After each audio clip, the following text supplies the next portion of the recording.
Assalamualaikum warahmatullahi wabarakatuh.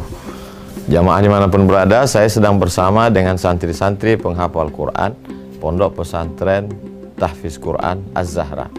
Mari kita support Pondok Pesantren Tahfiz Quran Az-Zahra gratis melalui donasi Bank Syariah Indonesia (BSI). Nomornya catat baik-baik, 76, 7-nya 5 kali, 77 777 656. Sekali lagi, 76 77 777 656. Jangan lupa hubungi kontak person berikut ini 0822 4739 5624. Sekali lagi 0822 4739 5624. Berkah selalu, ma'akalta fa'afnaita. Rezeki, uang, gaji, pendapatan yang kau belikan makanan akan busuk. Wa malabista fa'ablaita, yang dibelikan kepakaian akan lapuk.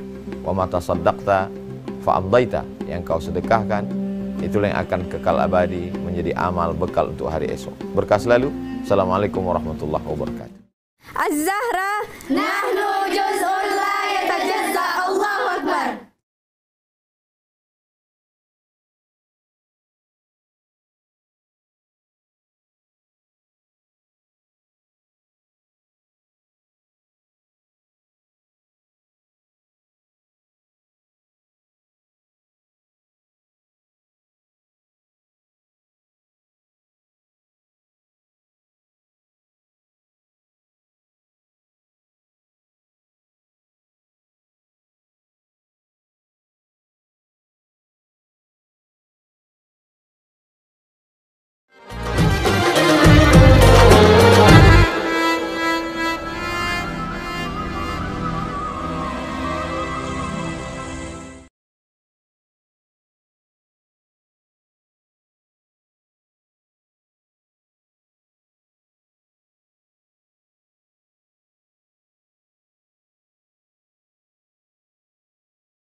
Assalamualaikum warahmatullahi wabarakatuh. Jamaah dimanapun berada, saya sedang bersama dengan santri-santri penghafal Quran Pondok Pesantren Tahfiz Quran Az-Zahra. Mari kita support Pondok Pesantren Tahfiz Quran Az-Zahra gratis melalui donasi Bank Syariah Indonesia (BSI). Nomornya catat baik-baik, 76, 7-nya 5 kali, 77 777 656. Assalamualaikum warahmatullahi wabarakatuh. Alhamdulillah wassalatu wassalamu ala Rasulillah wa ala alihi wa sahbihi wa man tabi'ahu wa mawalah. Subhanaka la ilma lana illa ma 'allamtana innaka antal alimul hakim. Rabbi shrah li sadri wa yassir li amri wa hlul 'uqdatam min lisani yafqahu qawli. Yang sama-sama kita hormati para asatiz, guru-guru kita, hadirin hadirat, bapak-bapak, ibu-ibu, anak-anak muda sekalian, insyaallah semuanya dimuliakan Allah Subhanahu wa taala. Amin ya rabbal alamin. Berikutnya hadis, mungkin lain cetakan buku, lain penomorannya, karena nomor itu datang belakangan, bukan Imam Nawawi yang membuat. Hadis yang ke-19 dari Zir bin Hubaish. Kata dia, Ataitu Safwan bin Asal, saya datang menjumpai Safwan. Safwan ini sahabat Nabi SAW. Yang datang menjumpai Safwan ini tabi'in. Kalau jumpa sama Nabi namanya sahabat Nabi. Makanya kalau ada ustaz mengatakan Aisyah itu sahabat Nabi, salah Pak Ustaz. Aisyah itu istri Nabi. Menurut ilmu hadis, siapa yang jumpa Nabi, beriman dengan Nabi, mati dalam keadaan muslim, maka dia sahabat Nabi. Jumpa sama Nabi tapi tak percaya sama Nabi, bukan sahabat Nabi. Siapa namanya? Abu Lahab. Hidup sezaman dengan Nabi, tak jumpa dengan Nabi, beriman dengan Nabi, tidak sahabat Nabi. Siapa namanya? Uwais Al-Qarni. Uwais Al-Qarni tinggal di Yaman. Kata Nabi, nanti kalau datang Uwais Al-Qarni kemari, minta kalian doa sama dia, doanya makbul. Tapi dia tak perang dengan engkau, tak sama dengan engkau ya Rasulullah. Rupanya dia menjaga emaknya di sana. Setelah meninggal emaknya baru dia datang, Nabi sudah meninggal. Maka dia tak masuk dalam golongan sahabat Nabi. Dia masuk dalam golongan tabi'in. Nah, ini berjumpa dengan Nabi, walaupun hanya biji matanya menengok dari jauh. Waktu haji wada, sahabat-sahabat yang jauh datang, itulah dia pertama kali menengok Nabi. Setelah itu dia pun pulang kampung, masuk dalam golongan sahabat Nabi. Yang hadir nih sahabat UAS. Kalau anda mengaku sahabat Nabi, sosek, jadi tak jumpa dengan Nabi. Jadi tabi'in dulu datang menjumpai sahabat Nabi, mau bertanya tentang Nabi. Apa yang mau ditanyakannya? As'aluhu anil mashi 'alal khuffain. Aku mau bertanya kepada Safwan radhiyallahu an tentang hukum mengusap khuf. Siapa yang punya khuf? Khuf ini bentuknya macam kaos kaki, terbuat dari kulit, pakai kancing, tertutup mata kaki. Payah membayangkannya Pak Ustaz. Tulis saja di Google khuf. Habis pula paket. Alif lam kha fa. Alif lam kha fa. Enter. Tulis enter. Khuf namanya. Dari kulit tak bertapak sampai mata kaki berkancing. Mereknya Pak Ustaz, tak pula cerita merek ini. Terserahlah. Jadi kalau hanya sekedar di bawah mata kaki tidak khuf. Kalau kain tipis tidak khuf. Dia mesti dari kulit. Khuf. Jadi Zir bin Hubaish datang menjumpai Safwan, mau bertanya tentang masalah apa hukum mengusap khuf. Datanglah Safwan bertanya, Maja abika ya Zir? Maja abika ya Zir? Kau datang ada urusan apa Zir? Kalau bahasa kampung awak, what do you want? Faqultu, kata Zir, ibtigha al-ilm. Aku mau nyari ilmu. Maja abika. Jadi kita sambil baca hadis ini bisa juga pakai bahasa Arab. Kalau jumpa datang kawan, maja abika. Ma apo, ja datang, bika denganmu. Maja abika, mau apa? Yang paling pendek bahasa maja abika. Aga. Maja abika. Ibtigha al-ilm. Aku mau cari ilmu. Faqala, kata Safwan, innal malaikata, malaikat tada'u ajnihataha, meletakkan sayap-sayapnya. Malaikat meletakkan sayapnya li talibil ilmi, kepada penuntut ilmu. Yang datang subuh ini, malaikat tak meletakkan sayapnya ke saya, karena saya tak menuntut ilmu. Tapi malaikat meletakkan sayapnya kepada semua penuntut ilmu yang datang. Makanya datang saya keluar rumah tadi tidak untuk niat yang lain kecuali niat untuk menuntut ilmu. Saya datang kemari dengan niat menuntut ilmu. Menuntut ilmu tak mesti kepada guru. Man salaka tariqan, siapa yang melewati suatu jalan, yaltamisu fi ilman, di jalan itu dia mendapat ilmu, sahalallahu lahu bihi tariqan ilal jannah, dimudahkan Allah baginya jalan ke surga. Maka setiap keluar rumah niatnya untuk menuntut. Siapa yang keluar rumah meniat menuntut ilmu, malaikat mengepakkan sayapnya. Jadi malaikat itu bersayap Pak Ustaz. Ya. Siapa menyebut? Allah. Uli ajnihatin, makhluk bersayap. Masna, 2 sayap. Wasulasa, 3 sayap. waruba 4 sayap. Kita tak pernah nengok malaikat. Dan andai dia datang kita belum tentu tahu. Belum tentu kita kenal itu malaikat. Sedang sahabat Nabi tak tahu kalau itu malaikat. Datang seorang rambutnya sangat hitam, bajunya sangat putih, tapi orang di daerah situ tak ada yang kenal. Bertanya kepada Nabi tentang iman, Islam, ihsan, tanda hari kiamat. 4 ditanyakannya. Setelah selesai pergi dia. Nabi bertanya ke Umar, ya, tahu kau siapa tadi yang datang? Enggak, itulah malaikat, kata Nabi. Umar bin Khattab tak tahu itu malaikat. Bisa pula ada orang rimba panjang tahu malaikat.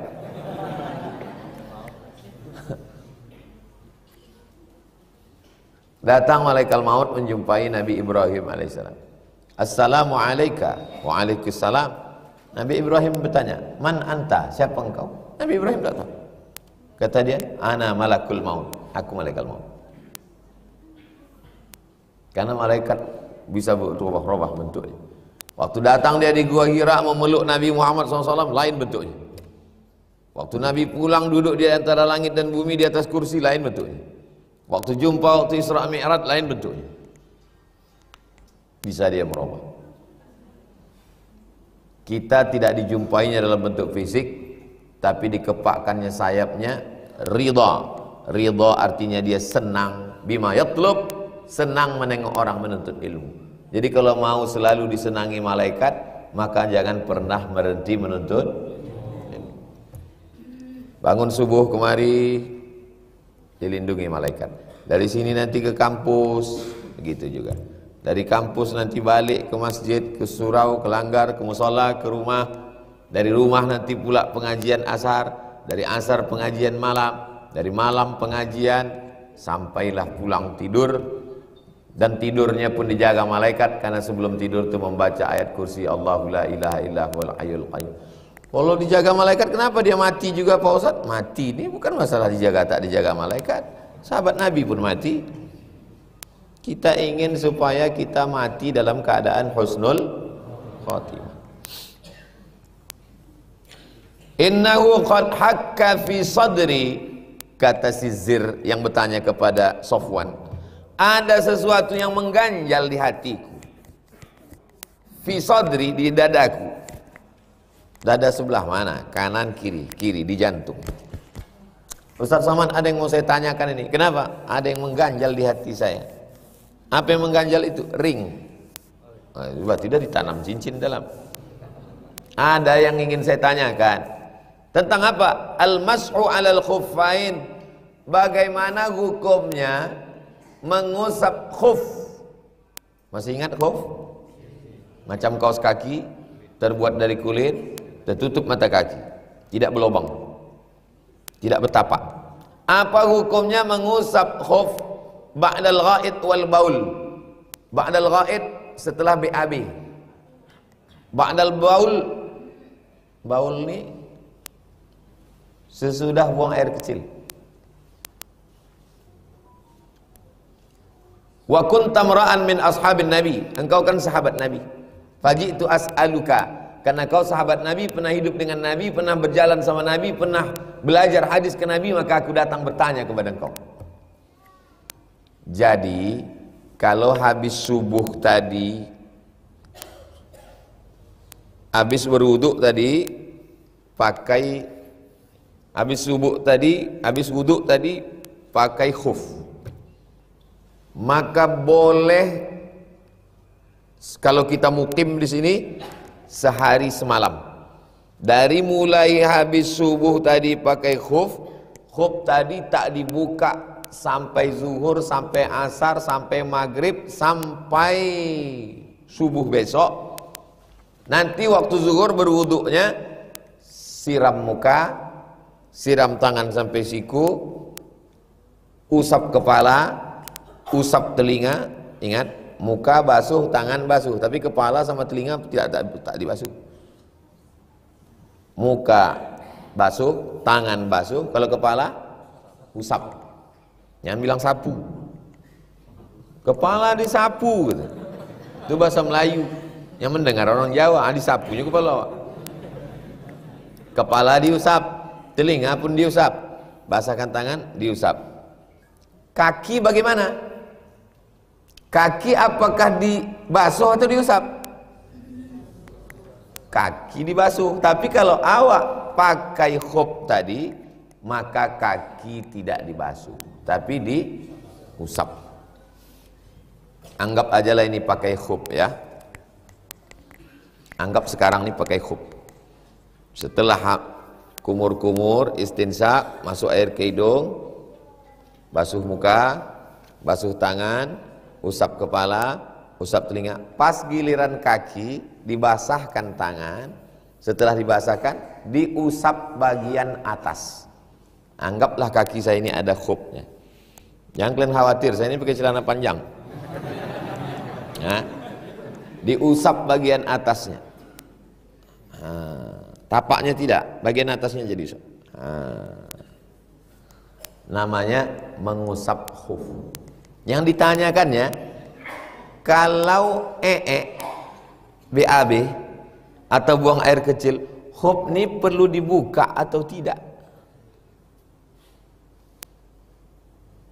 Ada yang mengganjal di hatiku, mengusap khuf habis buang air besar ke toilet, tak dibukanya. Apakah masih berlaku hukum khuf tadi?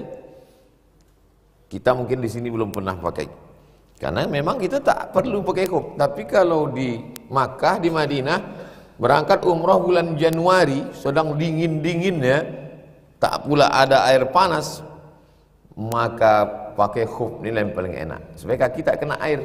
Kalau kita musafir 3 hari 3 malam. Kalau kita mukim sehari semalam. Kalau kita mukim tak pergi, khuf itu tak usah dibuka sehari semalam. Nanti wuduknya usap aja, sapu aja. Tapi kalau kita musafir 3 hari 3 malam. Nah, bagaimana kalau kita ke toilet, buang air besar, buang air kecil? Apakah masih berlaku hukum tadi atau batal? Wa kuntam ra'an, kau kan sahabat Nabi, makanya aku bertanya kepada engkau, hal sami'tahu yadhkuru fi dzalika syai'an? Apa pernah kau dengar dari Nabi tentang masalah ini? Syai'an, sikit. Tak banyak, sikit. Kata Safwan, na'am. Apa arti na'am? Ya. Kana ya'muruna idza kunna safaran. Nabi menyuruh kami kalau kami musafir atau musafirin. Kalau kami dalam keadaan safar, nama perjalanannya itu safar. Orang yang safar itu namanya musafir. Bapak Ibu ada yang safar? Enggak ada Pak, yang ada Mahmud. Mohon maaf Pak Mahmud. Maksud safar itu orang yang dalam perjalanan. Orangnya namanya musafir. Mana tahu nanti ada yang tanya, man fikum safar? Siapa yang safar? Maksudnya siapa yang musafir? Allah nanzi'a khifafana. Kalau kita musafir, jangan buka khuf itu. Jangan dibuka. Salasata ayyamin, 3 hari, walayaliyahunna, 3 malam. 3 hari 3 malam. 24 jam kali 3. Illa min janabatin, kecuali kalau junub. Habis subuh pakai khuf, lanjutkan perjalanan sampai suami istri, sampai keluar kota, rencana 3 hari 3 malam nih mau pakai khuf ini, tiba-tiba dia maaf cakap berhubungan, atau perempuan dia pun haid, maka dilepasnya lah khufnya tadi. Lakin min ghaitin au balin au naumin.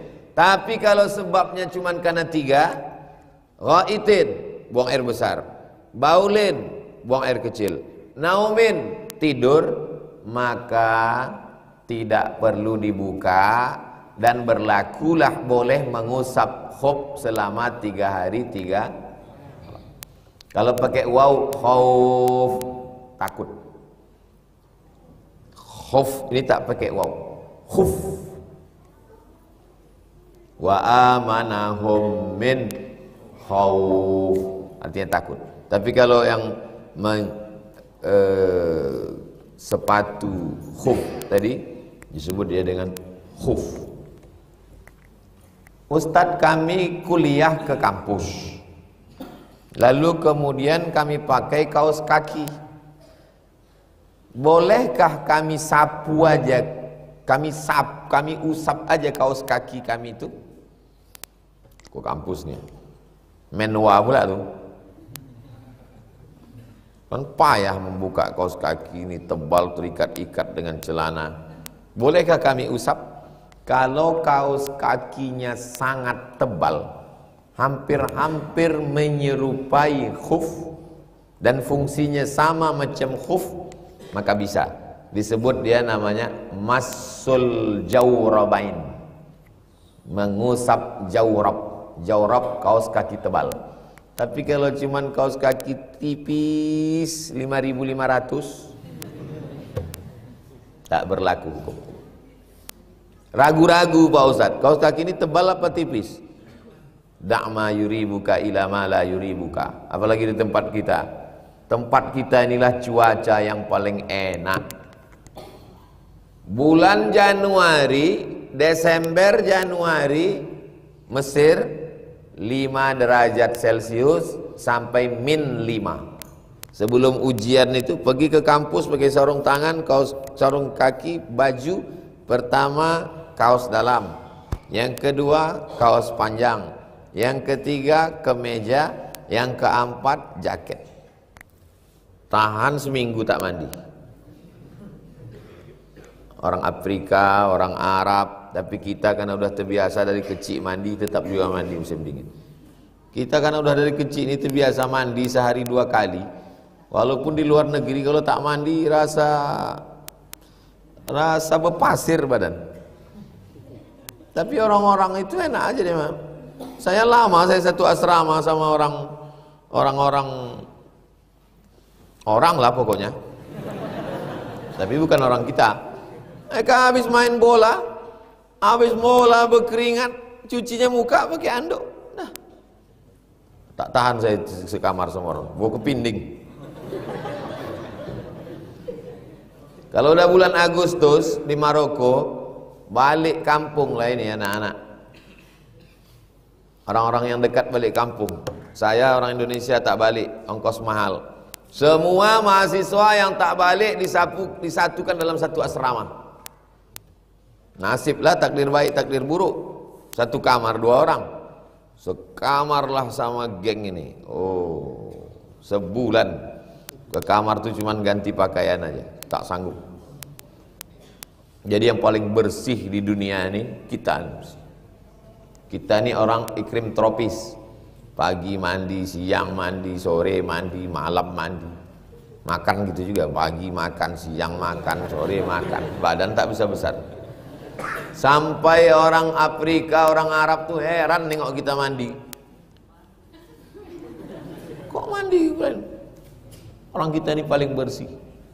Nah, jadi betullah datangnya Nabi itu liutammima makarimal akhlaq. Kalau sekedar mengajarkan mandi, kita lebih sering mandi. Maka kedatangan Nabi ke kita, ajaran Islam ini adalah menyempurnakan akhlak. Dan puncak daripada akhlak adalah tauhid, la ilaha illallah. Itu yang nenek moyang kita tak tahu. Kalau sekedar pakai tangan kanan, lebih sering kita pakai tangan kanan. Orang Mesir kalau membalikkan duit masih pakai tangan kiri. Kalau ngasih barang tangan kiri. Kalau kita minta hatli kub, give me a cup. Kub ini bahasa Arabnya kub, bahasa Inggrisnya cup. Cup, wow, ba, kub. Bahasa Inggrisnya cup, cup. Kasihkan saya gelas tuh. Mereka biasa aja kasih tangan kiri. Nah, katanya. Kita pun kita ambil pula pakai tangan kiri. Cobalah tes anak-anak, anak TK, anak SD. Anak TK, anak SD, suruh dia pegang pakai tangan kanan. Pegang tanganmu, pena pakai tangan kanan. Dia coba kasih dia ini. Nah, pasti otomatis dipindahkan yang ini kemari. Ya, Bi. Udah otomatis bahwa kita pantang pakai tangan kiri. Jadi kedatangan Islam ke tempat kita meluruskan tauhid akidah.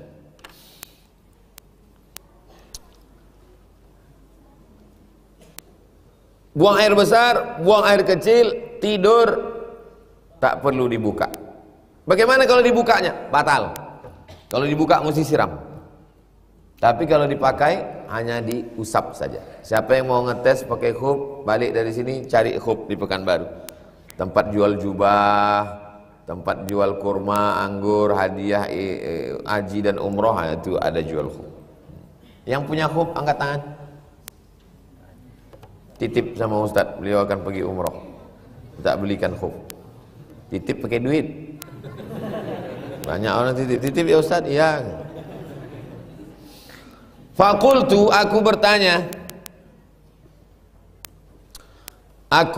kepada dia, kepada Nabi Sallallahu Alaihi Wasallam. Apa yang ditanyakannya? Hal sami'tahu yadhkuru fil hawa syai'an? Apakah Nabi Sallallahu Alaihi Wasallam ada bercerita tentang hawa? Kalau pakai alif, hawa angin. Kalau tak pakai alif, hawa nafsu. Kalau pakai ha kecil, Hawa, Siti Hawa, istri Adam alaihissalam. Jadi kalau ditulis pakai bahasa Indonesia yang tiga-tiga ini sama, Hawa. Tapi kalau pakai bahasa Arab beda. Hawa, fa amma man khafa maqama rabbih wa nahan nafsa 'anil hawa.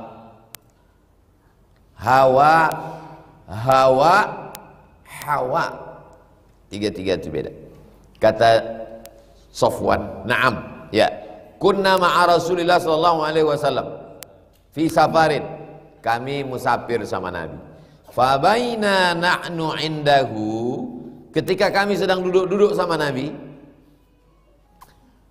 sahabat dulu bisa dia duduk-duduk sama Nabi. Kesempatan kita duduk sama Nabi cuma satu. Di dunia tak bisa, mudah-mudahan di akhirat bisa. Abu Jahal, Abu Lahab, walaupun di akhirat tak bisa, paling tidak pernah dia duduk waktu di Mekah. Sejahat-jahatnya Abu Lahab masuk neraka, pernah dia duduk sama Nabi. Kita STJ, status tak jelas. Di dunia tak dapat, akhirat belum pasti. Maka jadilah soleh supaya bisa duduk dengan Nabi SAW.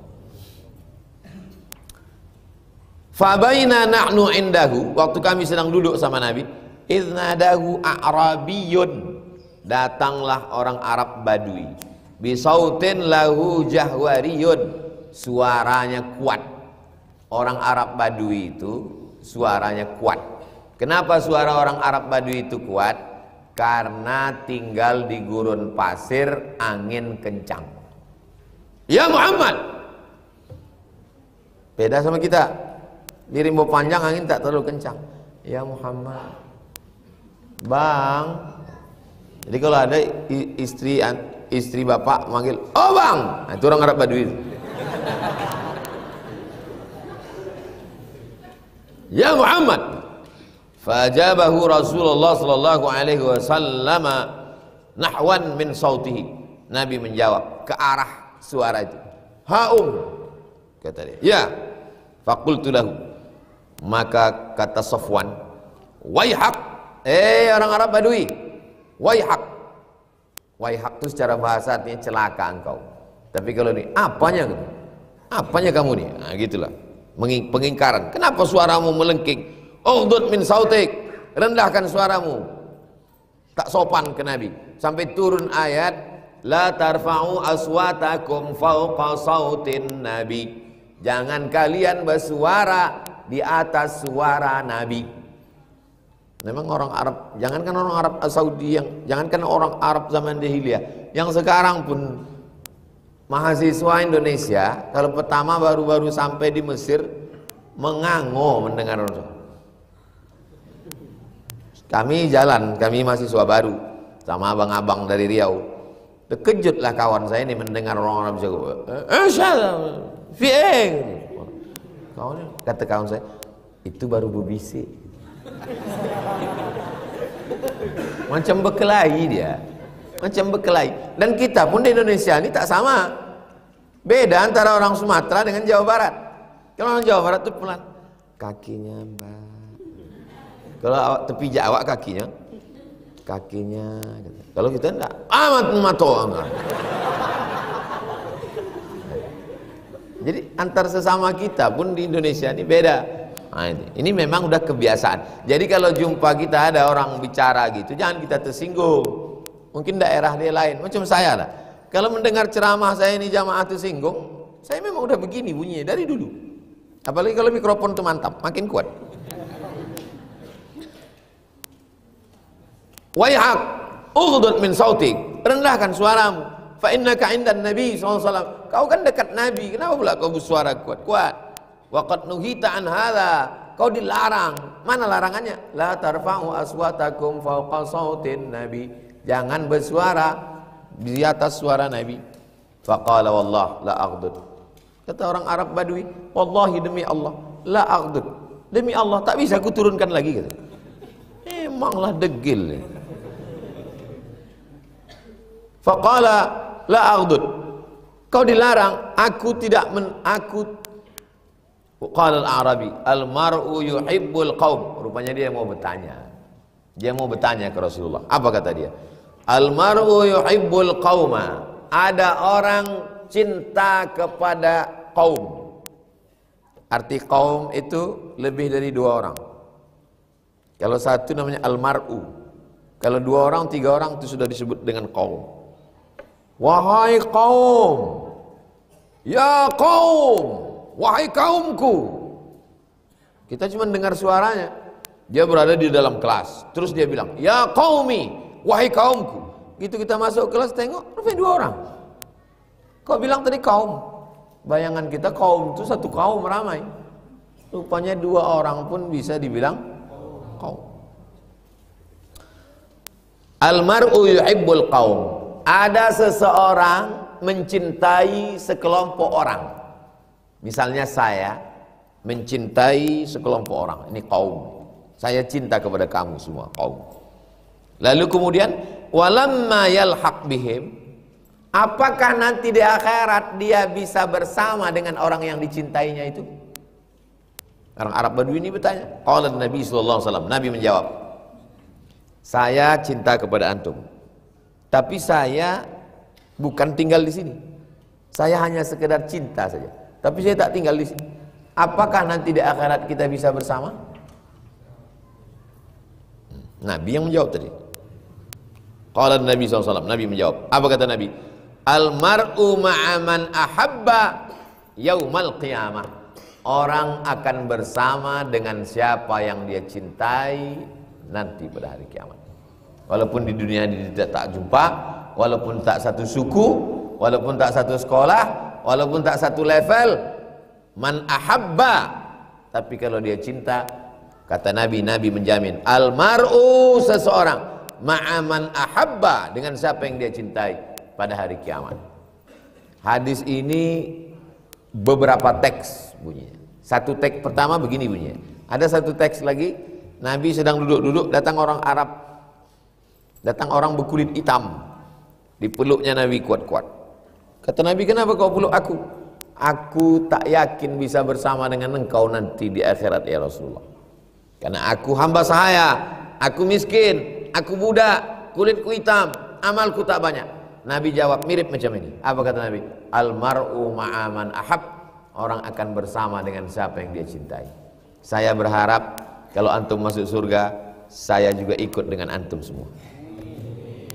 Ada syafaat Nabi, ada syafaat Quran, ada syafaat malaikat, ada syafaat Allah. Tengok dalam hadis tentang syafaat, panjang hadisnya. Ada syafaat Nabi, ada syafaat Quran, ada syafaat malaikat, ada syafaat Allah. Tapi jangan lupa, ada syafaat orang beriman. Mungkin ibu bukan profesor, bukan datuk, bukan ustadz, bukan ulama, tapi hati ibu tulus, bersih, tak pernah makan haram. Lalu kemudian kata Allah nanti di akhirat, karena kau suci bersih, silakan tulis siapa yang mau kau kasih syafaat di antara orang-orang yang kau kenal. Nah, ibu tulislah, Laki Den, Ama Ambo, ulah dapet Ustadz Desri Alman, Ustadz jangan lupa Ustadz Somad. Begitu juga dengan kalian. Syabun, anak muda, nasya'a fi ibadatillah.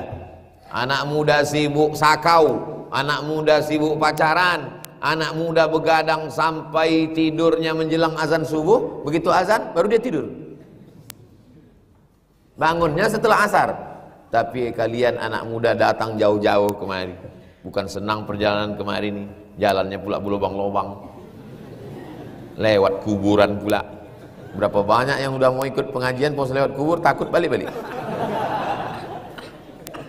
Lalu kemudian kata Allah Ta'ala, kau adalah anak muda yang menjaga dirimu, maka kau kukasih untuk memberikan syafaat.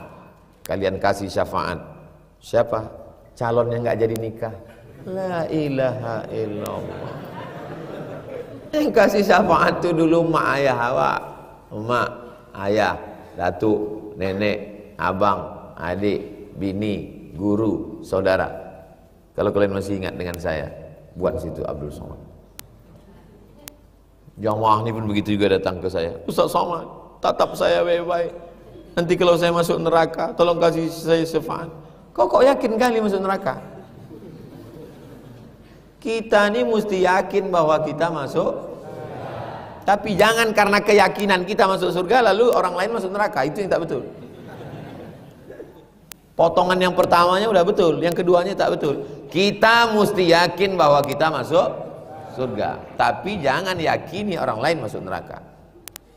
Aku masuk surga, kamu masuk juga, cuma agak lama sedikit.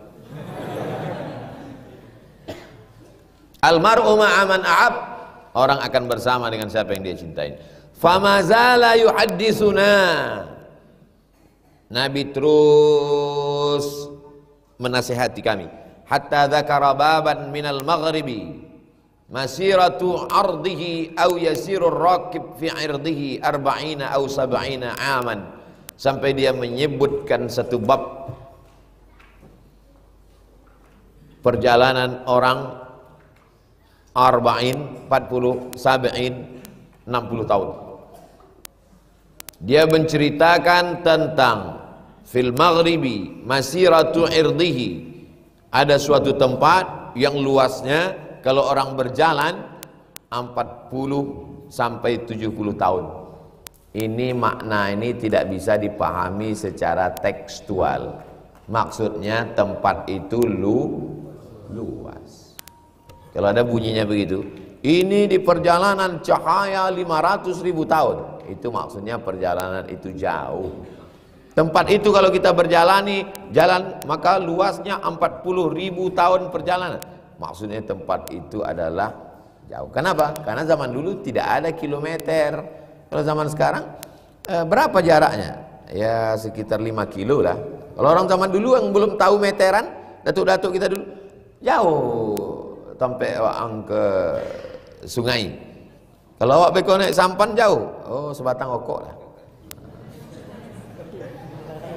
Sebatang. Tengok dulu okok apa. Kalau cerutu 3 hari baru sampai. Qala Sufyan, yang dimaksud dengan Sufyan di sini ahadur ruwat, salah seorang yang meriwayatkan hadis ini berkata, qibala Syam, tempat itu di daerah Syam. Makkah, di atas Makkah nih Madinah, di Madinah nih di atasnya namanya Syam. Syam itu sekarang 4 negara. Palestina, Suriah, Lebanon, Yordania. Itu namanya Syam atas. Makkah, Madinah, Syam. Bawahnya Yaman. Kirinya Mesir, kanannya Irak. Indonesia dari Yaman, Teluk Arab, Aceh pertama. Antara Arab dengan Aceh, India tengah, Bangladesh, Pakistan. Itu nama pelajarannya peta buto. Kata Sufyan, tempat yang disebut Nabi tadi yang luas 70.000 perjalanan itu kata dia qibala Syam, arah Syam. Dulu mereka menyebut itu dengan Maghrib, wilayah barat.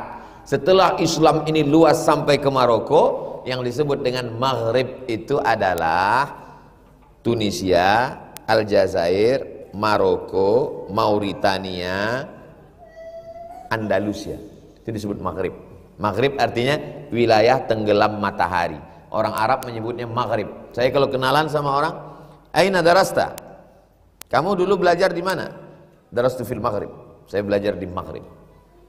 Maghrib itu bukan azan maghrib. Maghrib itu tempat tenggelam matahari.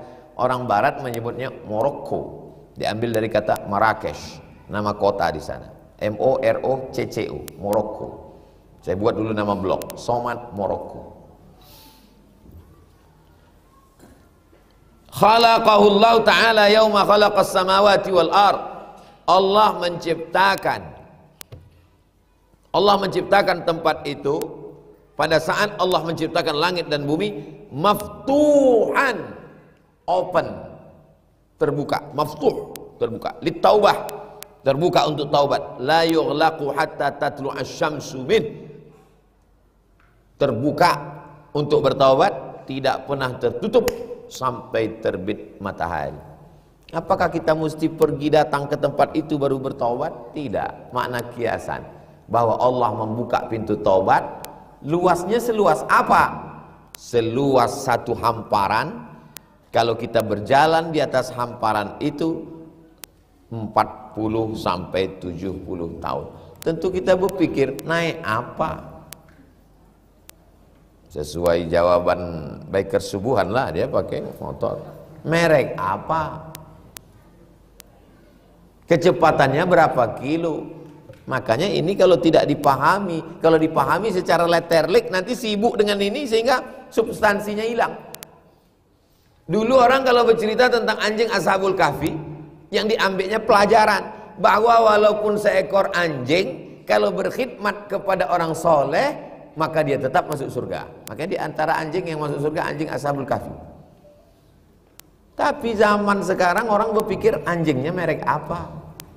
Anjing pudel, anjing herder, warnanya apa? Nah, jadi jangan terjebak pada makna kiasan-kiasan. Kiasan di sini maknanya adalah bahwa taubat itu luas seperti luasnya hamparan. Kalau kita berjalan di hamparan itu 40 tahun, 70 tahun, artinya taubat itu luas. Jangan dipersempit makna taubat. Selama matahari belum terbit dari barat, masih dibukakan Allah. Hadis ini nanti kalau ditanya orang, di mana hadisnya ini? Dalam Riyadhus Shalihin. Riyadhus Shalihin buku kedua. Induknya Sahih Bukhari, Sahih Muslim, Sunan Abi Dawud, Sunan Nasa'i, Sunan Tirmidzi, Sunan Ibnu Majah. Disebut dengan kutub sittah, 6 kitab. Hadis ini di mana dalam kutub sittah? Rawahut Tirmidzi. Hadis ini ada dalam kitab Sunan Tirmidzi. Nabi Muhammad SAW 300 tahun sesudah itu datang Imam Tirmidzi, dikumpulkannya hafalan orang dalam kitab Sunan Tirmidzi. Lalu kemudian 300 tahun sesudah itu datang Imam Nawawi. Imam Nawawi menulis Riyadhus Shalihin, diambilnya dari Sunan Tirmidzi dengan sanadnya, dibuatnya ke dalamnya. 700 tahun sesudah Imam Nawawi datanglah kita. Sekarang kita kaji subuh. Jadi antara kita dengan Imam Nawawi, dengan Imam Tirmidzi, dengan Rasulullah bertemu dalam pengajian. Kita tak bertemu dalam masa, kita tak bertemu dalam tempat, tapi bertemu dalam pengajian. Ibu di sana, bapak di sana, adik-adik ini datang merantau, datang kuliah, datang bekerja, bertemunya dalam pengajian. Di dalam pengajian itulah terjalin silaturahim, di dalam pengajian itulah dikepakkan sayap malaikat, di dalam pengajian itulah rahmat Allah turun, di dalam pengajian itulah pula kita saling silaturahim. Mudah-mudahan kita istiqomah mengaji. Rabu, tak terasa rupanya udah sebulan kita tak jumpa. Kok sebulan Pak Ustaz? Yang datangnya ke sini aja sebulan. Tapi kalau datang ke musola, masjid, musola, dibuka dengan musola, tutup dengan musola, pas sudah pengaturannya. Wa qala, kata Imam Tirmidzi, hadisun hasan, hadisnya hadis hasan sahih. Hadisnya hadis hasan sahih. Sanadnya bersambung, periwayatnya adil, periwayatannya dhabit, tidak bertentangan dengan riwayat lain, tidak ada illat, tak ada cacat. Kalau cukup 5 syarat, nama hadis itu hadis sahih, bukan somat. Hadis itu sahih. Sanadnya bersambung. Sanad itu apa Pak Ustadz?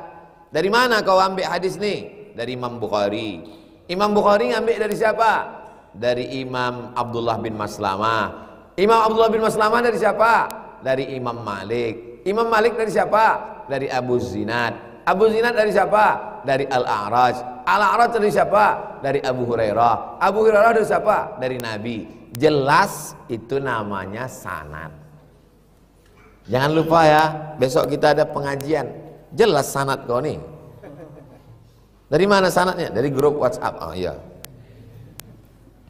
Sanadnya bersambung, tak ada putus. Kalau putus di atas, di bawah Nabi putus, nama hadisnya mursal.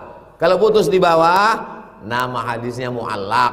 Kalau putus berurut-urut 2, nama hadisnya mu'dhal. Kalau putusnya di tengah 1, nama hadisnya munqati. Kalau putusnya tak jelas, 2, namanya mudallas dan mursal khafi. 2 SKS 16 tatap muka, mata kuliah studi hadis. Itulah namanya belajar ilmu hadis. Sanadnya bersambung, periwayatnya adil, periwayatnya dhabit, kuat ingatan, tidak ada syaz, tak bertentangan dengan riwayat lain, tidak ada illat, tak ada sebab cacat. Hadis itu namanya hadis sahih. Kalau cukup 5 syarat. Kalau hasan kurang pada pasal 2, 3. Sanadnya bersambung, ya. Periwayatnya adil, ya. Periwayatnya kurang dhabit.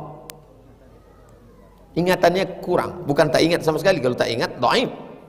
Kalau tak ingat dia sama sekali, itu dhaif. Dia agak kurang sikit saja. Bukan kurang akal. Kalau dia menyetorkan hadis disuruh 100, yang bisa disetorkannya 75, itu hasan. Itu kata guru kami dulu. Kalau dihafal 100, hilang 101 Pak Ustaz, itu dhaif.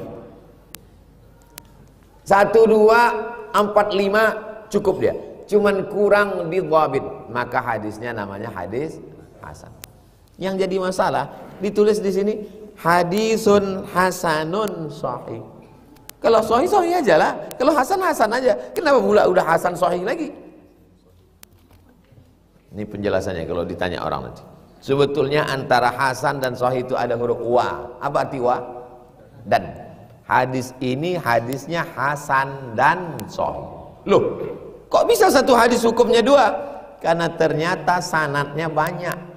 Ditengok dari sanad jalur ini sahih, ditengok dari jalur ini hasan. Itu makna hasan wa sahih. Makna yang kedua, antara hasan dan sahih ini ada huruf au. Apa arti au? Atau. Kalau sanadnya 1, tak banyak sanadnya, maka hadis itu bisa jadi hasan atau sahih. Kenapa? Karena ulama ikhtilaf menilai seorang rawi. Menurut ulama ini, orang ini kuat ingatannya. Menurut ulama ini, orang ini agak kurang ingatannya. Maka menurut ini dikatakan hadis ini sahih, menurut ini atau hasan. Begitu kalau ditanya orang apa makna hasan sahih, ini hanya ada pada istilah Imam Tirmidzi. Imam yang lain tak ada menyebut hasan sahih.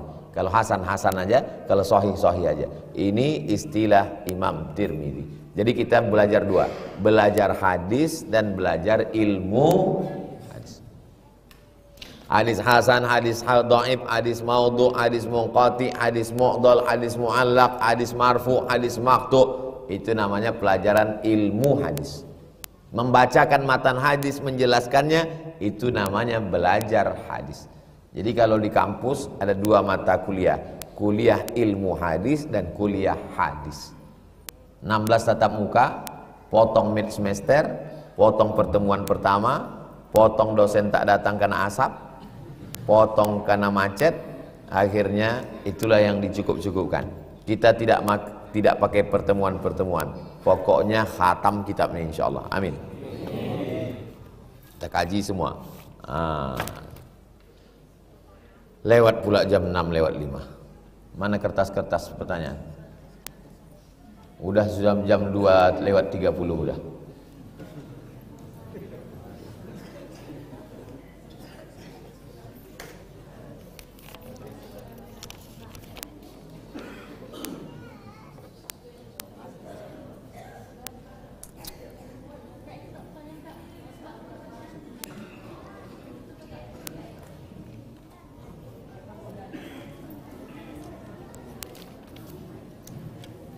Assalamualaikum Ustaz. Waalaikumsalam. Apakah kuda laut halal?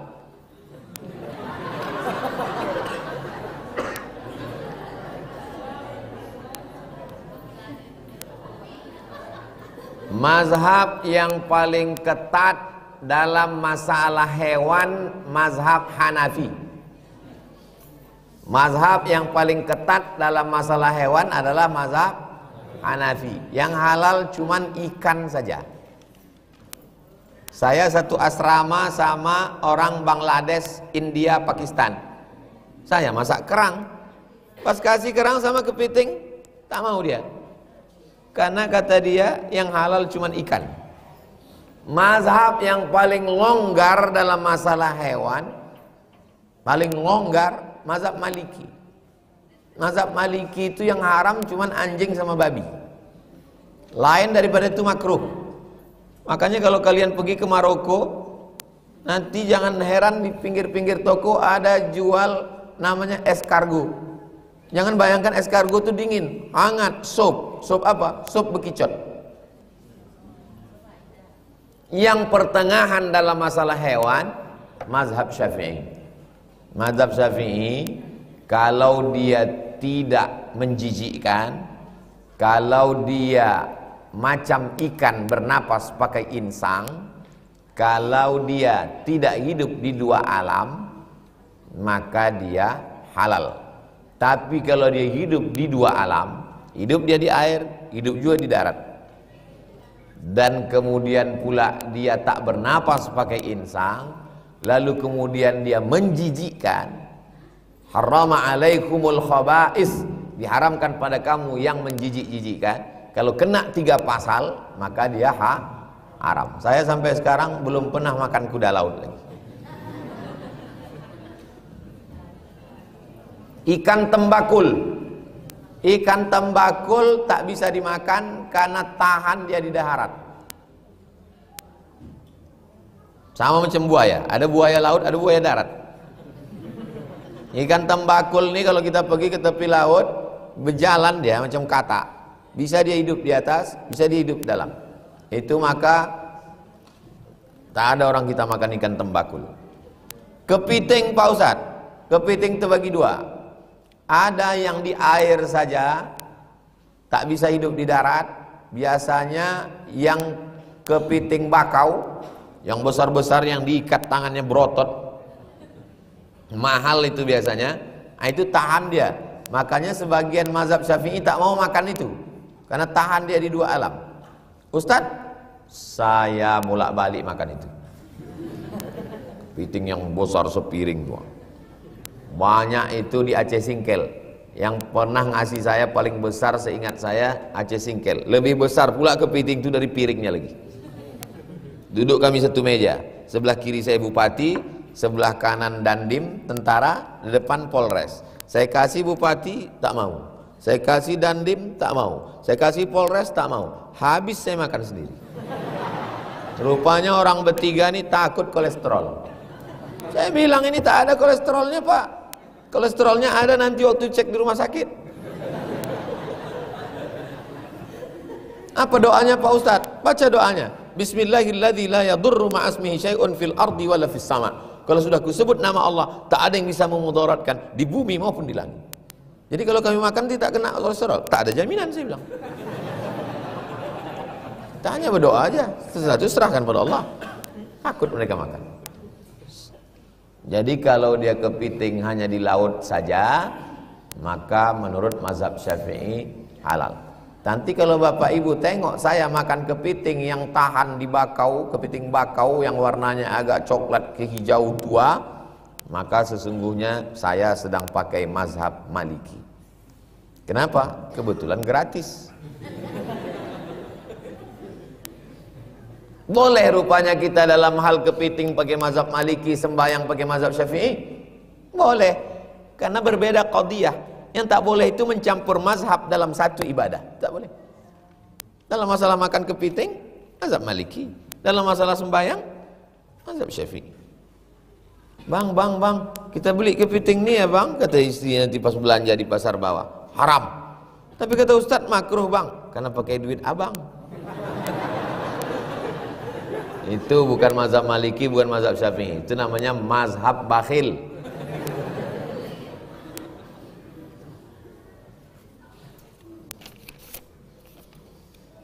Apakah sah akikah anak kalau ternyata ibu anak itu belum akikah?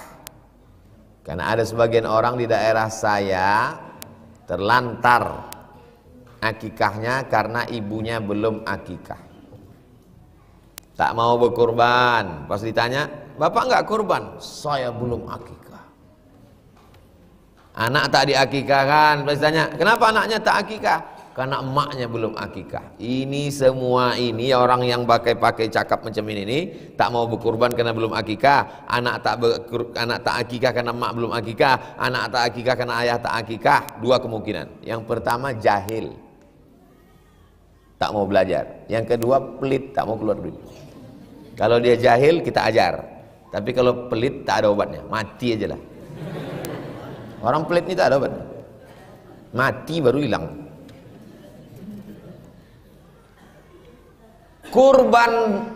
Kurban itu kewajiban bagi saya. Kalau mazhab Hanafi wajib kurban. Tapi kalau mazhab Syafi'i, Hambali, Maliki sunnat muakkad. Saya punya duit, maka saya berkurban. Tidak ada hubung kait dengan akikah. Mau akikah, tak akikah, belum akikah, udah akikah, tak ada hubung kait. Berkurban aja lah. Jangan lagi itu nanti dialaskan, kau tak kurban, aku belum akikah. Tiap tahun pula tuh. Adapun akikah itu tanggung jawab ayah saya ke saya. Dan tidak ada ulama yang mewajibkan akikah. Akikah itu hukumnya sunnat muakkad. Sunnah muakkadah. Kalau kuat dia wajib, di bawah wajib sunat, di atas sunat, di bawah wajib sunnah muakkadah. Bahasa Arab yang benar sunnah muakkadah. Orang kita payah nyebutnya sunat muakkad. Tak apa-apa, jadilah daripada tak tahu sama sekali. Sunat muakkad. Saya ulang sekali lagi, kurban saya tanggung jawab saya terhadap diri saya. Akikah saya tanggung jawab ayah saya. Jadi kalau saya tak diakikahkannya, tak ada urusan dengan saya. Jangan gara-gara akikah ini lalu tak berkurban. Sudah dibahas dalam buku 33 tanya jawab kurban. Ya tapi kami belum dapat bukunya. Download lah Wak. Apalah susahnya nuliskan situ. Tulis itu 33 tanya jawab kurban. 33 tanya jawab. Langsung. Belum lagi, baru saya buat tanya. Tahu pula Google itu lagi saya. Baru saya tulis 33 tanya, langsung keluar 33 tanya jawab seputar kurban Abdul Somad PDF. Share. Tinggal share, bagi ke kelompok-kelompok. Kau udah share? Udah kau baca? Belum? Asik men-share aja, baca tak mau. Nah, adapun masalah emaknya belum akikah, ayahnya belum akikah, tak ada urusan. Akikah ibu itu tanggung jawab ayah ibu. Akikah bapak itu tanggung jawab ayah bapak. Akikah anak bapak itu tanggung jawab bapak. Maka anak bapak yang belum akikah, jangan gara-gara kita tak akikah, maka akikahkan.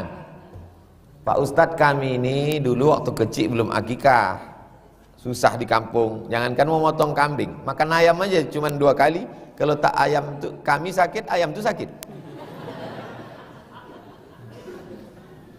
Apalagi kalau kambing Pak Ustadz tak ada duit, Tapi sekarang sejak di Rimbo Panjang nih duit banyak, rezeki mengalir. Boleh kami akikah sekarang Pak Ustadz? Sudah saya tulis dalam buku 37 masalah populer. Tulis, tengoklah. 37 masalah populer.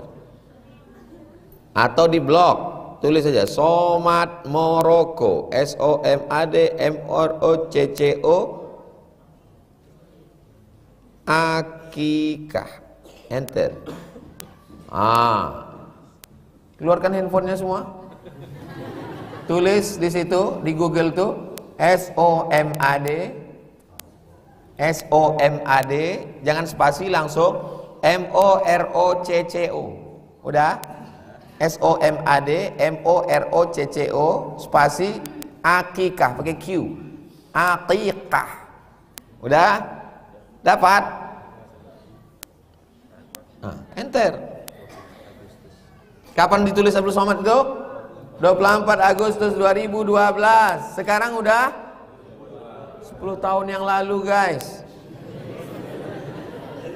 Lengkap semuanya, definisi akikah, dasar akikah, hukum akikah, hikmah akikah, jumlah kambing, mazhab Syafi'i, cemana kalau akikah selain kambing, waktu penyembelihannya, akikah tanggung jawab siapa, ucapan saat menyembelih akikah, hukum daging dan kulit akikah, memberi nama dan mencukur rambut, akikah kurban, selengkap-lengkap. Boleh dikopi untuk buku souvenir kenang-kenangan akikah, kasih tamu tuh semua.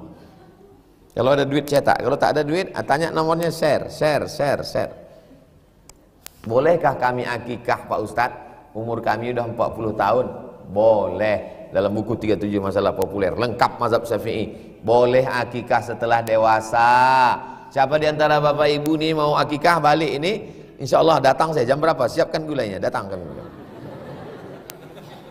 Tapi akikah aja, jangan minta ayun pakai marhaban.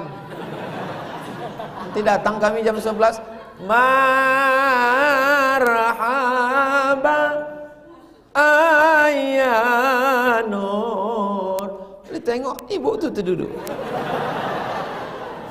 Apalah ibu. Bagaimana jika rajin mengikuti kajian tapi perangai tak berubah?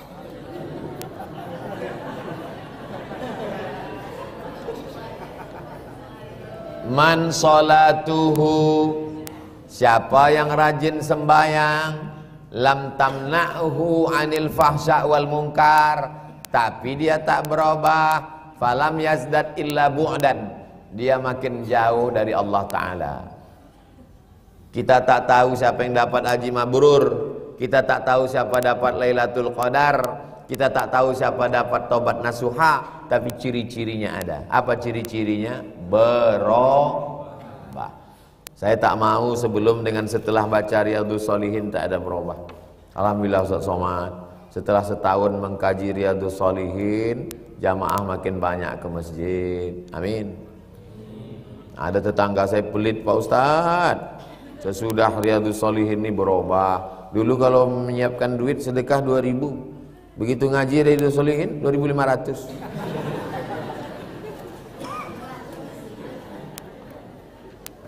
Saya mahasiswa hukum keluarga di UIN. Ustadz pernah membahas al-khaba'is pada makanan menurut Quraisy. Apa maksudnya Ustadz? Dan untuk saat ini siapa yang dimaksud dengan Quraisy? Quraisy itu adalah keturunan Nabi Ibrahim turun ke Ismail, turun ke Adnan, Bani Hashim, Bani Qusay, Bani Abdi Manaf, itu Quraisy.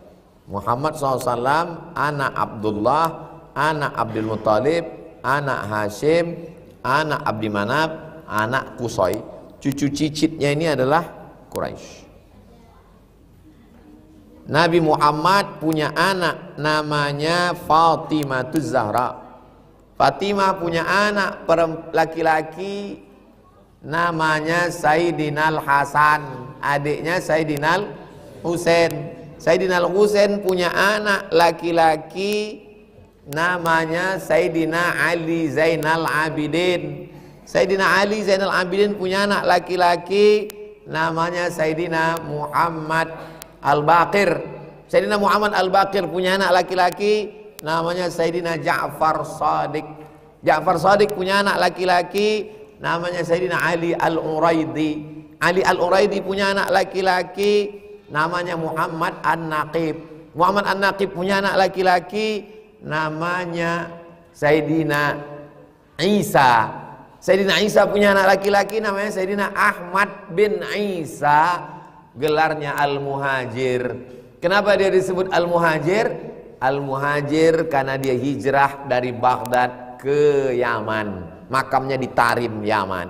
Beranak pinak dia, anak cucu cicitnya ini itu punya marga. Yang paling tinggi ilmunya sampai ke atap, bahasa Arabnya atap itu sakap, maka disebut dia dengan As-Saqaf. Karena orang kita payah menyebut As-Saqaf, siapa dia? As-Segaf, Al-Jifri, Al-Haddad, Al-Idrus bin Syihab bin Syihab Bakar.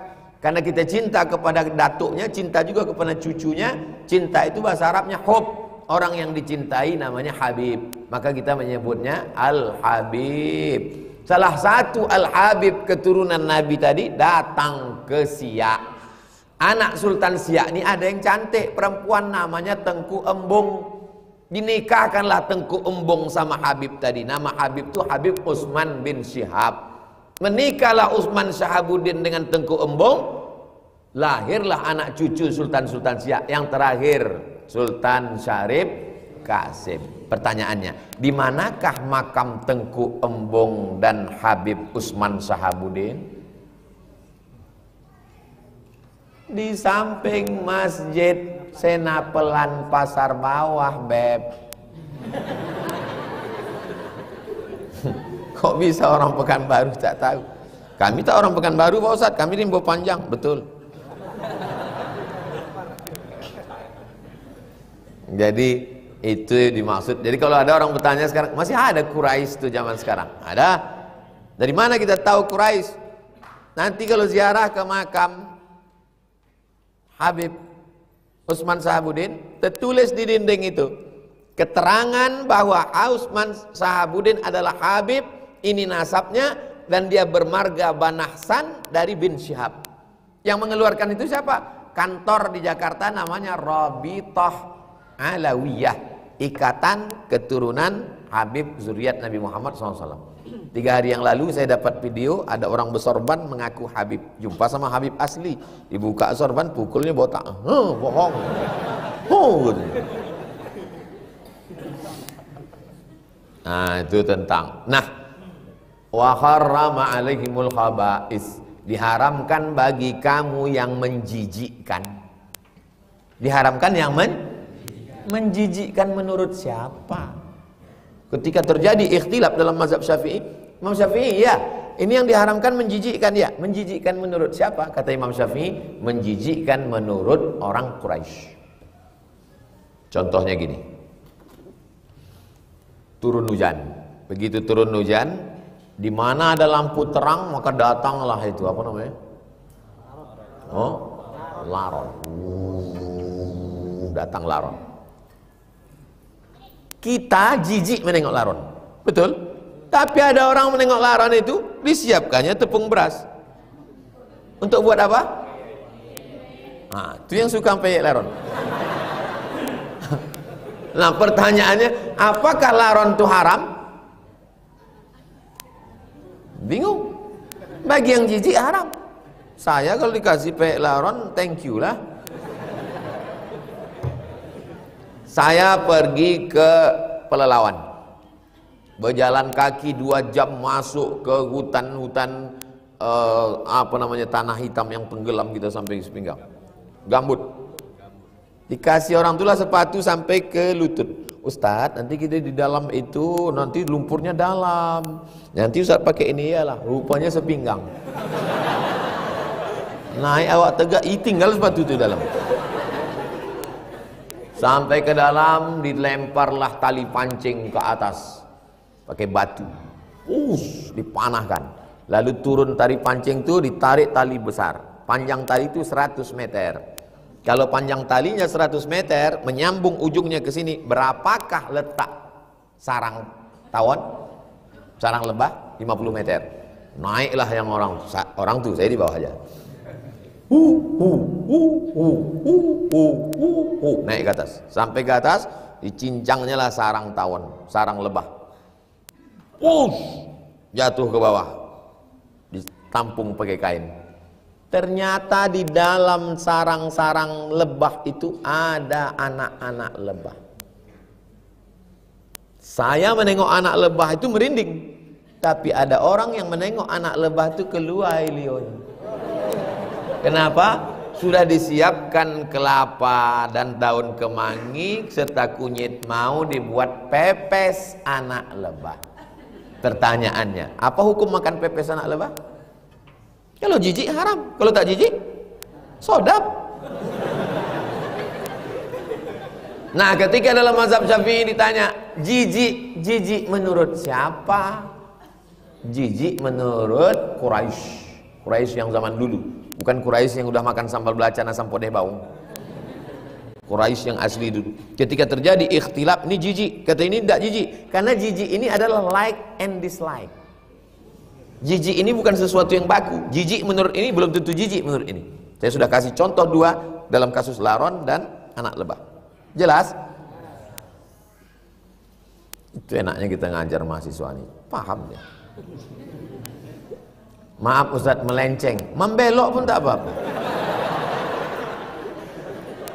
Bagaimana saat kita lagi safar tapi kita junub, safarnya jauh ke luar negeri, perjalanan jauh sampai tak bisa kita mandi junub. Kau naik apa sampai tak bisa mandi?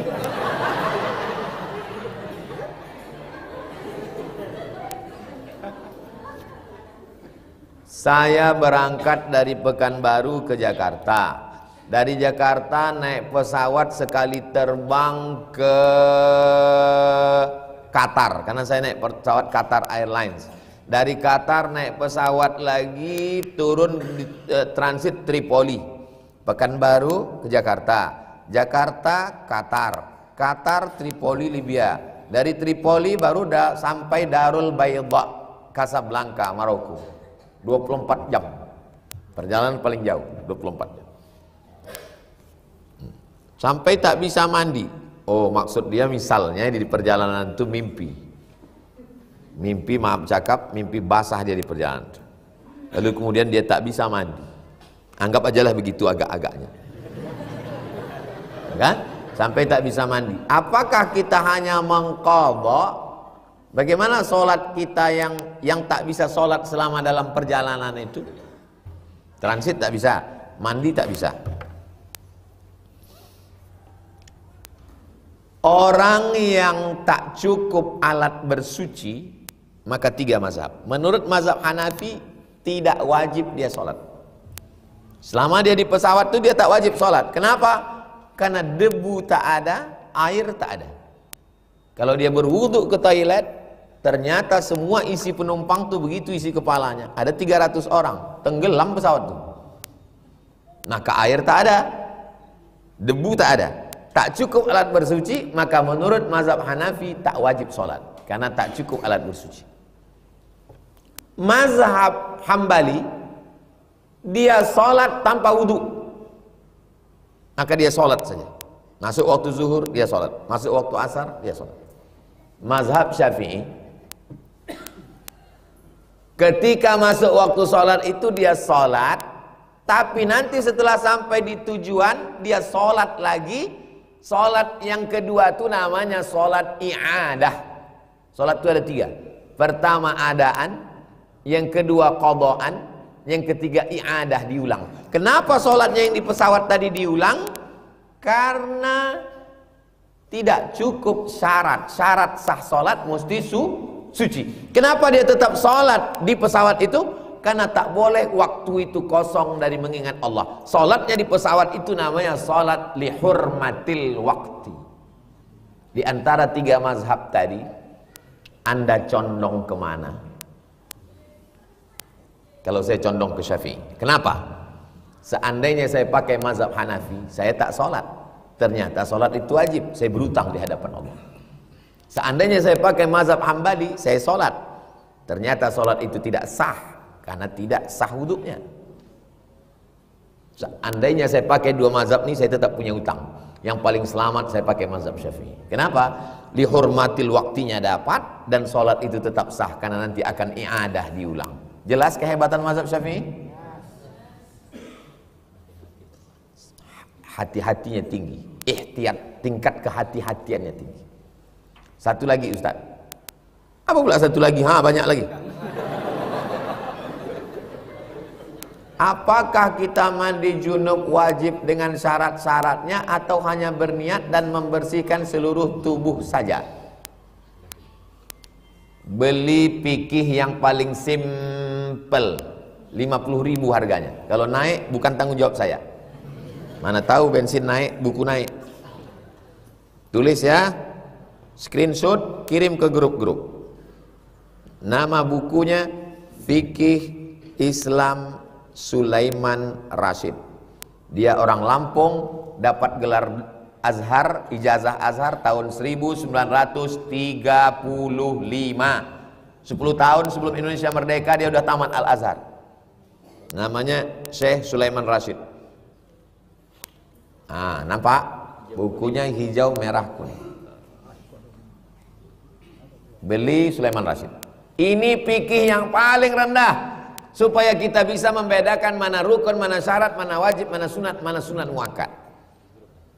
Mandi yang sebagus-bagusnya, cuci tangan dulu, berwuduk dulu. Sebelum wuduk kumur-kumur istinsyak, masuk air ke hidung. Siram dulu dari bagian kaki, sebelah kanan dulu. Niat ketika bismillah, di awal itulah niat. Karena makna niat adalah al-qasdu, sengaja dan berkaitan dengan amal. Lalu kemudian ada orang pergi ke jembatan Leton, sama-sama pakaiannya dia terjun. Nawaitu raf'al hadasil akbari listibahati sholati, nawaitu raf'al hadasil akbari istibahati fardu alayya lillahi ta'ala. Apakah sah mandinya? Sah. Yang penting basah dari ujung rambut sampai ke ujung kaki. Rukun syaratnya sah. Adapun sunat-sunatnya dia tak dapat. Kita mau beramal ini, rukun, syarat, wajib, sunat muakkadnya dapat, dan tinggalkan yang makruh-makruhnya. Jelas? Semoga Ustaz selalu dalam lindungan Allah, kita semuanya insyaallah. Kemarin saya kuliah, kata dosen saya, kalau bertawassul kepada orang soleh tak boleh. Jangan kalian lawan, nanti nilai kalian C. Tapi kalian ingat namanya, catat orangnya, kalian tulis buku. Setelah tamat baru buat membantah dosenku yang bodoh. Sudah tamat, kalau belum diam aja situ. Iyalah Pak, iya Pak, ya, betul kata Pak, itu betul Pak, betul. Dibuat. Jangan kalian lawan situ.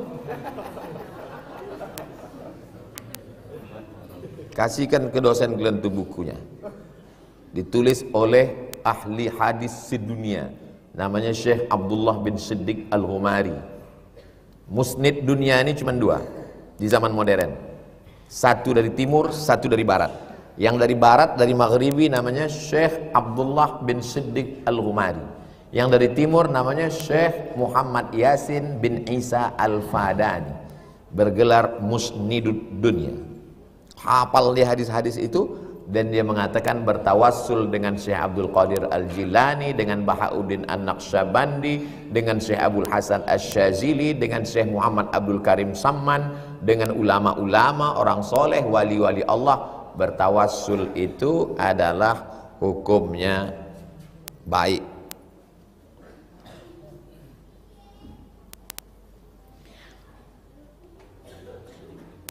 Syekh Abdullah bin Siddiq Al-Ghumari. Ini dia kitabnya. Ittihaful azkiya bijawazit tawassul bil anbiya wal awliya. Ittihaful azkiya bijawazit tawassul. Boleh bertawassul bil anbiya dengan nabi-nabi, wal aulia, dengan wali-wali. Sebagian buku ini sudah saya bacakan di makam Syekh Burhanuddin Kuntu. Waktu di Kuntu saya bacakan sebagian buku ini. Begini cara bertawasul. Dah, yang udah dapat share ke grup. Foto share ke grup. Nah, kirimkan ke dosen antum tuh. Tapi jangan dia tahu antum, nanti di EDC kan antum. Nah, udah nampak jelas? Mana? Nah, itu dia. Ittihaful Azkiya bi jawazit tawassul bil anbiya wal auliya. Lengkap dengan dalil-dalilnya semua. Dia hafal beratus ribu hadis, boleh bertawassul. Dosen kau tuh cuman hafal 3 hadis, itu pun kalau laptopnya hidup. Saya lebih yakin lagi dengan Syekh Abdullah bin Siddiq Al-Ghumari. Jelas? Nanti kita buat acara bedah buku membaca itu. Setuju? Kalian cari waktu khusus mengkaji kitab Ittihaful Azkiya bijawazit tawassul bil anbiya wal auliya. Doa wudhu di kamar mandi, sementara kamar mandi ada toilet. Apakah sah wudhu itu Pak Ustadz? Niatnya dalam hati saja. Waktu hidupkan keran dalam hati. Apa niat dalam hati? Nawaitu raf'al hadasil asghari listibahati sholati fardu alayya lillah. Situ pasang niat. Kalau sholat di mana niatnya? Di takbir. Allahu Akbar. Kalau puasa di mana niatnya? Tengok dulu puasa sunat apa puasa fardu. Kalau puasa sunat jam 8 pagi pun bisa. Sekarang pun bisa niat puasa. Tengok tak ada snack, puasa. Tengok ada bubur kacang hijau, tak jadi. Dalilnya hadis Nabi. Nabi bertanya ke istrinya, ada makanan kita Aisyah? Kata Aisyah, tak ada ya Rasulullah. Idzan ana shaim. Kalau tak ada berarti saya puasa. Jadi kalau jam 9 kita puasa sunat niat boleh? Boleh, tapi dengan syarat dari subuh tadi tak ada masuk apa-apa. Saya puasa Pak Ustaz. Mana bisa Pak? Udah 3 batang habis sunat.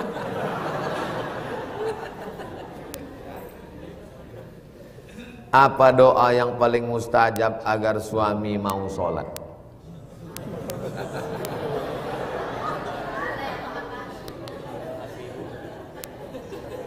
Saya nasihatkan ke kalian adik-adik saya, mahasiswi-mahasiswi, perempuan-perempuan, jangan sampai kalian nikah sama laki tak sembahyang. Walaupun dia kaya, mobilnya mewah, rumahnya besar, rasanya macam tidur sama babi hutan.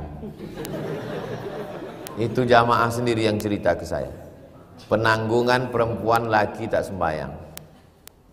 Jadi menurut mazhab yang paling keras, namanya mazhab Hambali. Mazhab Hambali, laki yang tak sembahyang otomatis jatuh talak, otomatis fasah, otomatis dia pisah. Karena laki-laki itu sebenarnya sudah kafir. Mazhab Hanafi. Tapi kata mazhab Syafi'i, laki-laki yang tak sembahyang itu belum kafir, baru sebatas fasik. Itu beda mazhab Syafi'i dengan mazhab Hanafi tentang orang tak sembahyang. Macam mana lah cara menyuruh dia sembahyang Pak Ustadz? Dia kan punya orang yang didulukan selangkah, ditinggikan seranting, batangnya sampai besanda, daunnya sampai benaung, akarnya sampai baselo. Kan ada nenek mama. Nenek mama tu main bau. Kasih tahu nenek mama tu pun tak sembahyang juga. Habislah. Kan ada gurunya, ustadznya ada kan? Ada ustadz, ada guru laki yang betul. Gurunya tu pun tak jauh sembahyang. Rupanya guru kedukun. Sembahyangnya eling aja pejam mata. Maka kalau sudah tak ada nenek mama, tak ada ulama, nang ketiga walinya memanggil. Wali ibu ada 6. Pertama ayah, kedua datuk, ketiga abang, keempat adik laki-laki, kelima abang ayah, keenam adik ayah laki-laki. Panggillah Fir'aun yang tak sembahyang kau. Setan, kamu sudah nikah dengan anak kemanakan kami, beriman, kami ingin dulu kau jadi imam, sekarang jadi makmum pun tak mau. Hidup singkat, puncaknya adalah doa silahul mu'min, doa senjata orang beriman. Ibu solat hajat, sujud, minta kepada Allah dalam hati, jangan dilafazkan, nanti batal solat. Dalam hati, ya Allah, bukakan pintu hati lakiku ini. Kalau pintu hati tak terbuka, bukakan pintu liang lahat, ya Allah.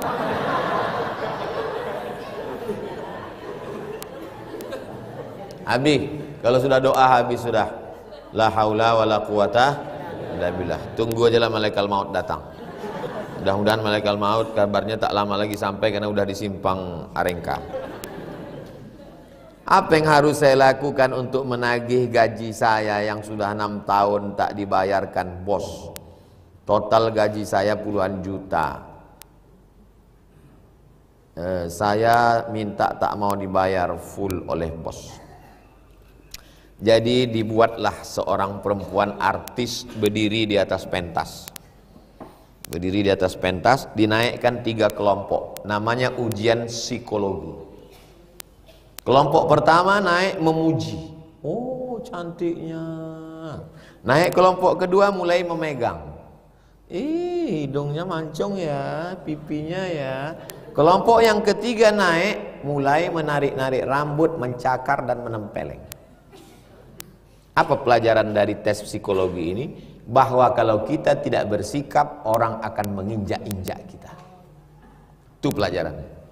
Itulah maka dalam Islam tidak hanya sekedar akhlak, tapi di dalamnya ada hukum. Ada hukum. Jangan tidak bersikap. Kalau ndak wang bayar gaji ko ambo polda kan no. Kalau kita dihina orang begitu juga. Tidak bisa sabar aja. Serahkan pada Allah. Kalau ada ustadz yang berceramah begitu, itu namanya pembodohan. Itu ceramahnya kau orang kainyo ndak letak lok dia. Saya orangnya pakai akhlak, pakai hukum. Ada orang di Pekanbaru ini mobilnya mewah, duitnya banyak, gayanya parlente, necis, tapi memakai duit orang. Pakai pitiko, pakai pitiko, pakai pitiko, pakai pitiko, pakai pitiko. Termasuklah pitih ambo dipakai ampe ratus ribu. Telepon nomor pertama nak diangkat, telepon nomor kedua ditutup, telepon nomor ketiga lamo-lamo tasarobo. Bayar hari Selasa pagi Direktorat UIN. Kalau tak kau bayar, ku kapak kepala kau. Orangnya gadang. Ambo ikolah gadang ambo gua. Kini bare ambo 57 kilo. Dulu waktu ingin mengapak kepalanya itu bare ambo 50. Ambo surang. Ndak ada bawa jamaah. Kalau ndak waang bayar hari Selasa pagi, mau kapak kepala wang. Selasa Senin sore bayar. Pecahlah info bahwa Abdul Somad dibayar. Yang lain pun menelpon. Lain.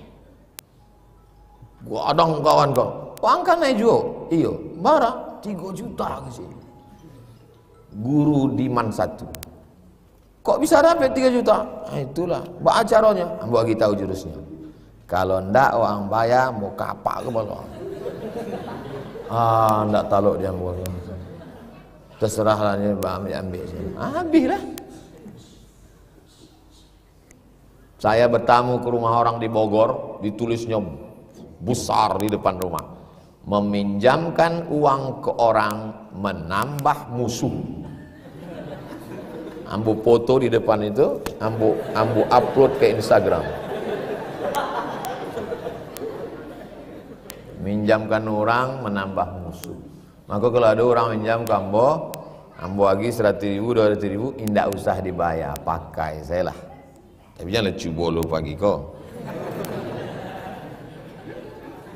Saya cuma ingin kita punya ketegasan, tegas. Orang namanya ejek ambo dulu ada di Pekanbaru kok. Ambo poldakan, BAP di Polda. Ambo pernah BAP Polda, diperiksa pap, sampai ke kantor jaksa. Datang ambo kantor jaksa Sudirman 2 kali, mencret.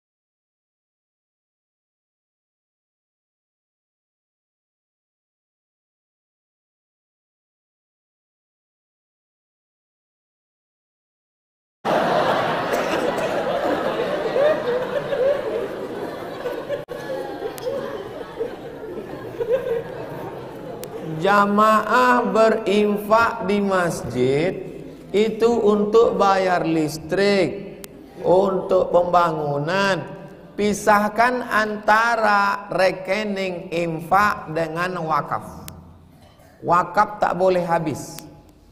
Rekening infak itu boleh untuk listrik, biaya tukang yang habis. Tapi kalau wakaf tak boleh habis. Wakaf hanya boleh diberikan untuk semen, batu bata, kerikil, besi. Bisa dibedakan? Wakaf tak boleh habis. Kalau infak boleh. Nah, yang infak tadi, niat masyarakat berinfak itu adalah untuk kemakmuran masjid. Tidak ada. Kalau mau bersedekah, mesti dia sebutkan. Ini duit untuk makan-makan. Ini duit untuk, saya tak mau pengajian subuh kita makan haram. Kalau udah berlalu 2 kali, Pak Samu bayar. Yang akan datang jangan. Buatkan satu kotak khusus, atau ada donatur khusus, atau kita iuran sama-sama. Buatkan kotak khusus untuk teh manis dan kacang hijau atau katan. Hah? Kacang hijau. Teh manis dan kacang hijau. Kalau ada donatur atau awak bersama iuran, ambo pun ikut, buatkan khusus untuk kajian awak. Jangan diambil dari duit masjid. Yang lalu kalau ada tagihannya tulis, ambo bayar.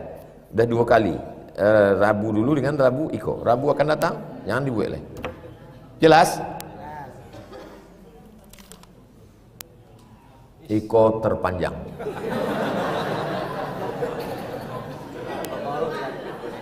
Saya punya BPKB mobil.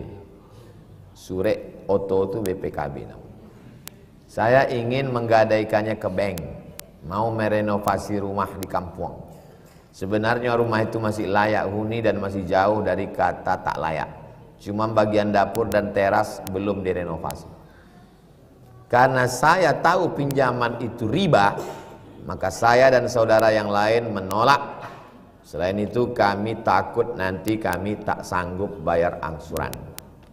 Dan suami saya juga tidak mengizinkan. Tapi mama saya tetap dengan keinginannya. Mama juga pernah bilang dia yang akan menanggung dosanya. Bagaimana dengan masalah yang kami hadapi ini Pak Ustadz? Wa in jahadaka ala an tusyrika bima laysa laka bihi ilmun. Kalau ayah dan emakmu memaksamu untuk buat dosa, fala tuti'huma, jangan patuh. Apakah boleh kita putuskan hubungan silaturahim dengan emak? Wa sahibhuma fid dunya ma'rufa. Tetaplah berhubungan baik. Tengok ayatnya sangat bijaksana. Disuruhnya buat haram, jangan. Tapi memutuskan silaturahim, jangan. Buat saya rumah itu dosa, ambo menanggungnya. Sebenarnya itu adalah ungkapan berang ini. Tidak tahu deh kalian merenovasi dapur itu sebenarnya bahasa. Kumpulkanlah sikit-sikit cicilan keluarga. Kalau tak sanggup juga, elak-elakkan, jangan sampai diambil duit haram itu. Mudah-mudahan kita diselamatkan dari yang haram. Orang tua itu semakin tua dia semakin pemberang, semakin pengamuk, semakin emosional. Jangan sangka nanti makin tambah umurnya dia makin diam, makin ribut. Orang tua itu macam Quran buruk, mau dibaca tak terbaca, mau dibuang berdosa. Jadi mau dilawan tak bisa. Jangan dilawan, oh nanti amak masuk neraka. Jangan. Mesti kita baik. Yang masih hidup orang tuanya, kalau sanggup belikan rumah, buatkan mobil, terbalik, buatkan rumah. Kalau bapak ibu yang udah sampai ke rumah di pondok, tertulis di pintu tuh gadang-gadang, rumah Oma. Saya datang ke situ dulu 2019 hari Sabtu pagi. Saya mau ke Madura hari Ahad. Hari Sabtu saya bawa dia jalan-jalan. Saya dulu kalau masih kosong keliling jalan. Saya bilang, Mak, nanti kalau rumah ini siap, Oma di sini. Ini namanya rumah Oma. Kau di mana tinggal? Aku nanti ku cari rumah ketek. Aku di situ dengan bini aku. Kenapa kau tak tinggal di sini? Karena kalau aku tinggal di sini, Oma di sini, nanti Oma merasa menumpang sama bini aku. Tapi kalau aku tinggal di rumah lain, kami datang, kami tamu, Oma tuan rumah. Ketawa dia. Iya juga gitu. Hari Sabtu tuh saya bilang, hari Sabtu, hari Ahad saya pergi ke Madura, hari Senin subuh habis makan sahur, sakit kepalanya, meninggal dia. Tapi janji saya itu tetap saya tunaikan. Rumah itu tak boleh ditempati orang. Saya tak tinggal di situ. Ada tamu, ada tuan-tuan syekh, ada kiai datang, saya ingin mengalir pahala. Baca Yasin, kenduri, baca doa, maulid di situ. Kalau masih hidup orang tua, senangkanlah dia. Iuranlah membetulkan dapurnya tadi. Sebetulnya cakap dia itu bukan dia mau masuk neraka, saking kenangeknya hati, kan tak terselesaikan kalian di dapur. Kalian baru orang aku kandung 9 bulan 10 hari, menyusukan 2 tahun, gadang-gadang anak babini, kalian membuat rumah, dapur ambu indak juga selesai. Itu sebenarnya, ambo sebagai juru bicaranya saja kok. Kalian anak-anak muda, nanti kalian berbini, kalian ketemu dengan bini kalian tuh setelah berumur 24 tahun, 25 tahun, betul? Lalu yang tak tidur malam dia. Tapi nanti ketika sampai masanya dia datang minjam duit 50.000 untuk buka puasa. Lah ya ada pitil 50.000 mak kembali buka puasa. Sementara mak mau tanya bini yang bawa dulu. Sakitnya itu di menangis. Tidak ada bini datang, amak nak datang. Mudah-mudahan kita berbakti pada orang tua. Ala hazihin niyah, untuk niat yang baik-baik. Al-Fatihah. A'udzubillahi minasyaitonirrajim. Bismillahirrahmanirrahim. Alhamdulillahirabbil alamin arrahmanirrahim maliki yaumiddin. Iyyaka na'budu wa iyyaka nasta'in. Ihdinas siratal mustaqim, siratal ladzina an'amta 'alaihim ghairil maghdubi 'alaihim waladdallin. Amin. Allahumma shalli ala sayyidina Muhammad wa ala ali sayyidina Muhammad. Assalamu alayka ya Rasulullah. La tada' lana dhanban illa ghafartah. Keluar kami dari majelis ilmu ini bersih dari dosa-dosa. Wala dainan illa qadaitah. Tolong kami melunasi hutang piutang riba. Wala maridan illa syafaitah. Saudara kami yang sakit-sakit, sehatkan, angkat penyakitnya. Wala mayyitan illa rahimtah. Yang meninggal dunia, lapangkan kuburnya. Wala hajatan min wala aziban illa zawwajtah. Yang belum berjodoh, jumpakan dengan orang baik-baik. Wala aziban illa wala raghiban illa anjabtah. Yang belum punya anak, berikan anak yang soleh dan solihah. Wala hajatan min hawaiji dunya wal akhirati laka ridha wa lana fiha salah illa qadaitaha wa yassartaha. Segala hajat dunia, hajat akhirat baik bagi kami dan engkau ridha, mudahkanlah ya Allah. Rabbana fir lana dzunubana wa li abaina wa li ummahatina wa li azwajina wa li dzurriyyatina wa liman hadarana. Ampunkan dosa kami, ayah kami, amak kami, keluarga kami, anak kami, semua yang hadir di majlis ini ya Allah. Rabbana atina fid dunya hasanah wa fil akhirati hasanah wa qina adzabannar. Wa sallallahu ala sayyidina Muhammad wa ala alihi wa sahbihi wasallam. Walhamdulillahi rabbil alamin. Taqabbalallahu minkum wa minkum taqabbal ya karim. Terima kasih segala perhatian. Mohon maaf segala kesilapan dan kehilapan. Aku qauli hadza astaghfirullah li wa lakum. Wassalamualaikum warahmatullahi wabarakatuh. Salat sunan Isyraq 2 rakaat. Usolli sunnatal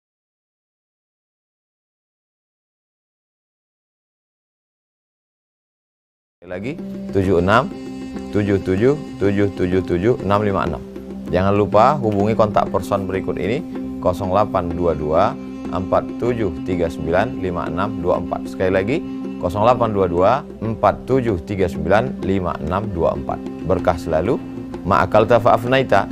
Rezeki, uang, gaji, pendapatan yang kau belikan makanan akan busuk. Wa malabista fa'ablaita, yang dibelikan kepakaian akan lapuk. Wa mata saddaqta fa'amdaita, yang kau sedekahkan itulah yang akan kekal abadi menjadi amal bekal untuk hari esok. Berkah selalu. Assalamualaikum warahmatullahi wabarakatuh. Az-Zahra nahnu